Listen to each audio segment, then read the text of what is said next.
11.2 litre কোনো আদর্শ গ্যাসের জন্য এসটিপিতে পিভির মান কত? আচ্ছা, 11.2 লিটার 22.4 লিটার হলে সেটা 1 মোল পরিমাণ হয়। 11.2টা 22.4-এর অর্ধেক, তাহলে এটা কত হবে? অর্ধেক মোল হবে। অর্ধেক মোল মানে 1/2 মোল বলতে পারি বা 0.5 মোল বলতে পারি। 0.5, তাহলে এটা হবে 0.5 RT, কারণ আমরা যে সমীকরণটা জানি সেটা হলো পিভি ইকুয়াল টু এনআরটি, তাই তো? এনটা হলো মোল সংখ্যা, মানে পিভি সমান এনআরটি। এই এনটা হলো মোল সংখ্যা, এখানে এই এনের জায়গাতে হবে 0.5, মানে হাফ মোল।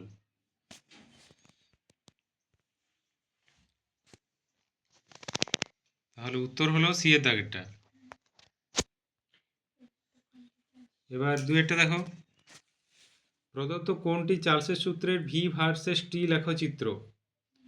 এখানে ভি আয়তন আর টি পরম উষ্ণতা।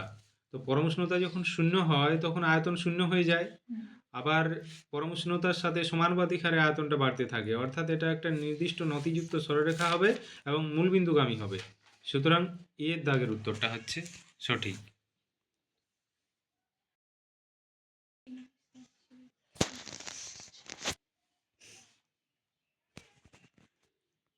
এর দাগের উত্তরটা হলো সঠিক উত্তর।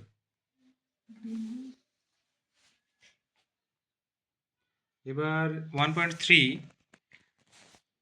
গ্রিনহাউস গ্যাস হিসাবে পৃথিবীর উষ্ণতা বৃদ্ধির জন্য নিচের কোন গ্যাসটির অবদান বেশি? যেটা বাতাসে, গ্রিনহাউস গ্যাসগুলোর মধ্যে যেটা বাতাসে অধিক পরিমাণে আছে সেটাই মূলত গ্রিনহাউস ইফেক্ট বেশি ঘটাবে, সেটা হলো CO2,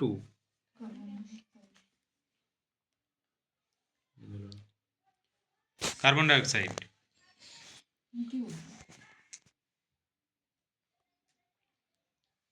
প্রদত্ত ধাতুগুলির কোনটির প্রসারণ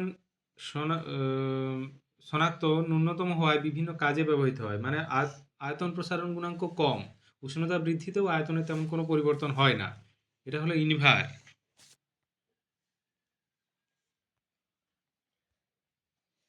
প্রদত্ত কোনটির তরঙ্গদৈর্ঘ্য সবচেয়ে বেশি?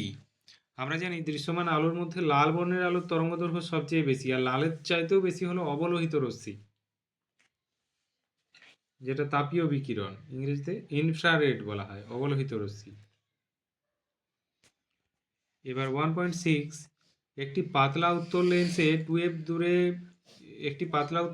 2f দূরে রাখলে, মানে বস্তু রাখলে সৃষ্ট প্রতিবিম্বের প্রকৃতি কি হবে? প্রতিবিম্বটা লেন্সের অপর পাশে 2f দূরেই গঠিত হবে, আর প্রতিবিম্বটা হবে সৎ, মানে পর্দায় ফেলা যাবে, অবশীর্ষ এবং বস্তু সমান আকৃতি হবে। তাহলে এখানে উত্তর হবে সৎ অবশীর্ষ, এর দাগের উত্তর। এবার 1.7, কোনো পরিবাহীর মধ্য দিয়ে 2 মিনিটে 120 কুলম আধান প্রবাহিত হলে তড়িৎ প্রবাহ মাত্রা কত হবে? 1 সেকেন্ডে যত আধান প্রবাহিত হয় সেটাকেই বলা হয় তড়িৎ প্রবাহ মাত্রা। 2 মিনিট মানে কত? 60 সেকেন্ড। 1 মিনিট মানে 60 সেকেন্ড, 2 মিনিট মানে 120 সেকেন্ড। তাহলে 120 কুলম আধান প্রবাহিত হচ্ছে 120 সেকেন্ডে, আধান বাই সময় করলে কত পাওয়া যাবে? 1। তাহলে প্রবাহ মাত্রা হবে 1 অ্যাম্পিয়ার, কিন্তু এখানে উত্তরে দেওয়া নেই, অর্থাৎ ভুল দেওয়া আছে উত্তরে, এটা 1 অ্যাম্পিয়ার হবে। 120/120, এটা আমি উত্তরটা পাশে লিখে দিই, 1 অ্যাম্পিয়ার, 1 অ্যাম্পিয়ার হবে।